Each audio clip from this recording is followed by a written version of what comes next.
A very good morning. তো আজ না সকাল সকালই মনে হয় আমাকে মা সরস্বতীতে ভর করেছে, যেই কারণে সকালবেলা ঘুম থেকে উঠেই আজকে ভালো মেয়ের মতো বই নিয়ে বসে পড়েছি পড়তে। ভেবেছিলাম টানা 1 ঘন্টা পড়বো, কিন্তু হয়নি।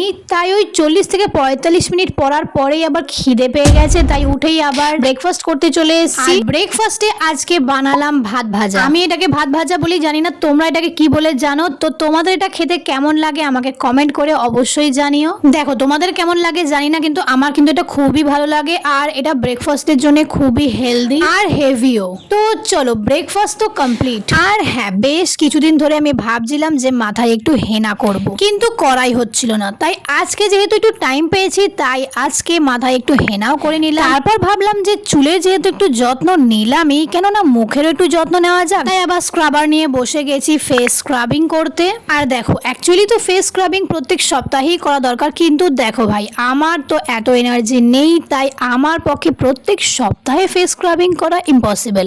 তাই যখন একটু ইচ্ছে করে, টাইম পাই, তখনই করি, আদারওয়াইজ করা হয় না। আর আজ যেহেতু নাইট ডিউটি ছিল, সেই কারণে সকালে হাতে বেশ কিছুটা সময় ছিল, তাই চুলে হেনা করা হয়ে গেল এই সুযোগে, আর ফেস স্ক্রাবিংও করা হয়ে গেল।